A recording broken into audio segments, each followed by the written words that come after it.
Fala aí, meus amigos, sejam todos muito bem-vindos ao nosso 183º dia de devocional.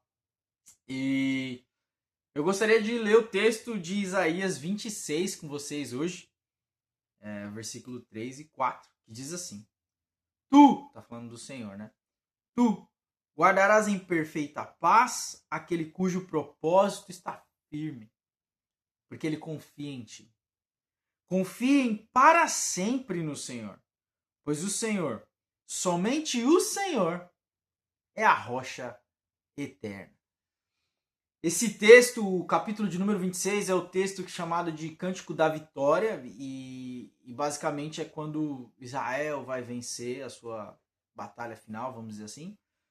Mas esses dois versículos, eles nos colocam em uma posição muito interessante, porque eu fiquei pensando sobre esse texto e, e o que me chama mais atenção, o que me traz conforto no coração, é, é esse detalhe de se ter um propósito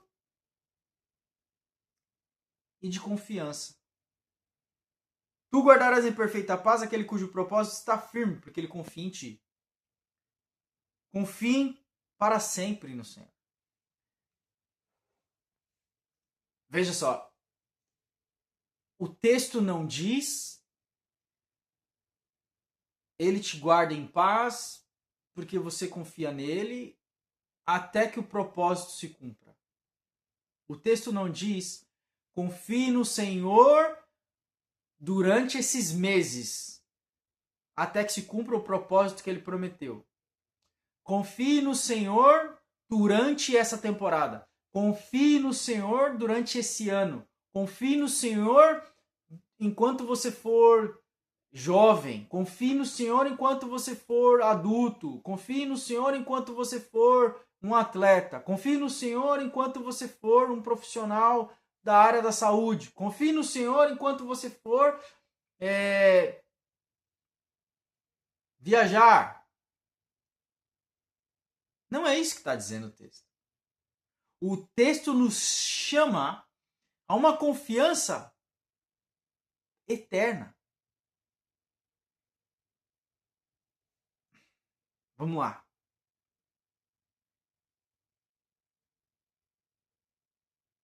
Tudo que é relacionado a Deus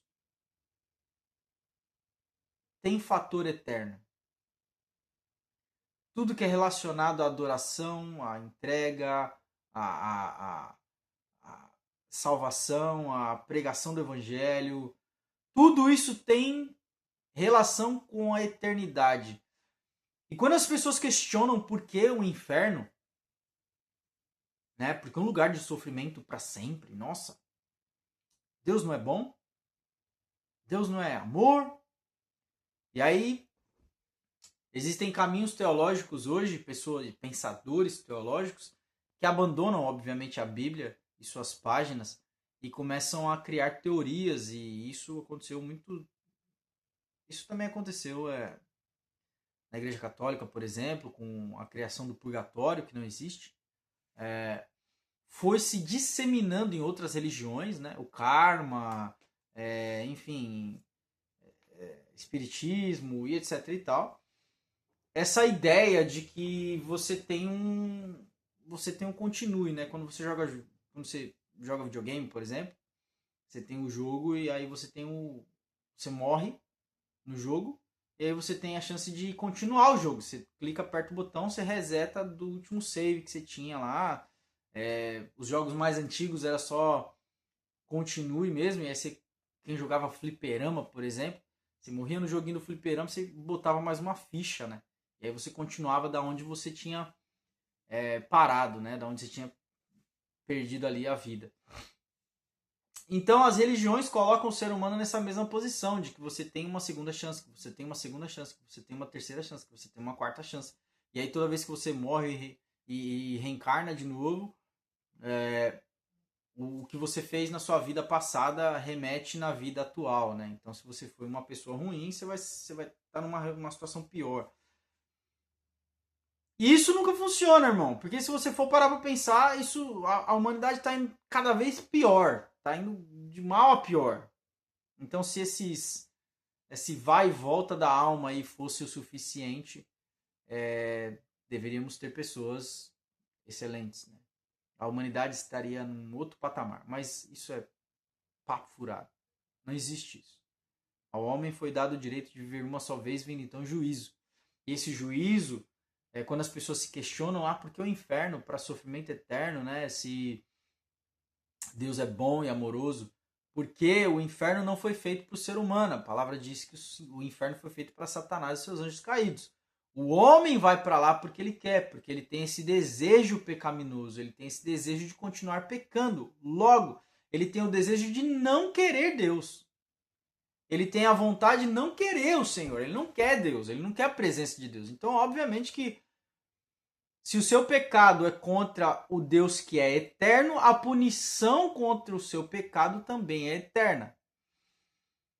Logo, ainda mais você fala, mas o pecado durou 10 minutos, 5 minutos, 1 hora, uma semana, um mês, um ano.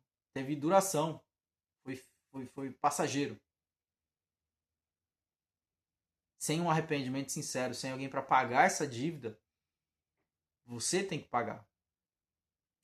E o pagamento é a vergonha eterna, que é a morte eterna, que é ir parar lá no inferno. E aí, eu só estou te dizendo isso porque tudo que é relacionado ao Senhor é eterno. Por isso que aqui a palavra não diz para confiarmos no Senhor durante um período, mas a palavra nos chama para uma confiança eterna. Confie no Senhor para sempre. E aí é muito interessante porque quando você pensa confie no Senhor para sempre, esse gap de tempo, muita coisa pode acontecer. Não está falando confie no Senhor enquanto as coisas estão bem. Confie no Senhor enquanto as coisas estão dando certo. Confie no Senhor enquanto tem alimento, tem saúde. Confie no Senhor enquanto tem dinheiro. Confie no Senhor enquanto isso. Confie no Senhor enquanto aquilo. Está dizendo confie no Senhor para sempre. Por quê? Porque Ele é a rocha eterna. Ele é único. Ele é aquele que sustenta a nossa vida, a nossa existência. Ele é aquele que sustenta todas as coisas pelo poder da sua palavra. É Ele. Não tem outro caminho, não tem outra... O que a gente vai fazer? Ou eu confio nele para sempre, entendo que ele é eterno e que a minha vida vai estar segura durante toda a eternidade, porque assim ele declarou na sua palavra e ele não mente, a sua palavra não volta vazia. Logo eu preciso entender. Eu fui chamado para confiar no Senhor para sempre. Você foi chamado para confiar no Senhor para sempre. De que tanto o bem quanto o mal vai cooperar para o seu bem. De que tanto o propósito dando certo ou não, você vai ficar bem. Porque aqui a gente lê: tu guardará em perfeita paz aquele cujo propósito está firme, porque ele confia em ti. Não está dizendo que o propósito vai dar certo. Está dizendo que você vai ter paz durante o processo. O resultado dos planos e projetos que eu e você fazemos não deve, em nenhum momento, não devem, em nenhum momento, tirar a nossa paz. Caso contrário, se tiram a nossa paz não está focada e firmada no Senhor. A nossa paz está focada nas coisas terrenas. É como se eu estou em paz porque eu tenho dinheiro. Quando me falta dinheiro, eu fico maluco, porque eu não estou mais em paz. Porque a minha paz está no dinheiro. A minha paz não está no Senhor. Então, quando a gente confia para sempre, a gente tem uma confiança linear. A gente nem tá tão lá em cima, nem tá tão lá embaixo. A gente não se emociona demais e a gente também não se entristece demais. Mantém o equilíbrio. Porque você sabe que tá bem hoje, amanhã pode estar ruim. Tá ruim hoje, amanhã pode estar bem. Porque o Senhor é aquele que sustenta a nossa vida. E aí, como Paulo vai dizer, Eu aprendi a estar contente, tendo muito, tendo pouco, tendo abundância e passando fome. Eu aprendi a estar contente em todas as coisas, porque tudo posso naquele que me fortalece. Então, o chamado à nossa vida é de uma confiança eterna. É uma confiança que não acaba quando o problema acaba, ou não acaba quando as coisas boas estão indo de ainda melhores. Ou quando você tinha algo ruim para se tornar bom, e aí uma vez que essa coisa se torna bom, eu não preciso confiar mais. Então confie no Senhor para sempre. Confie nele para sempre. É daqui para sempre. Confie no Senhor até a eternidade. Confie no Senhor até que a terra passe. Confie no Senhor para sempre. Porque só o Senhor é a rocha eterna. Amém? Deus te abençoe. Te vejo amanhã.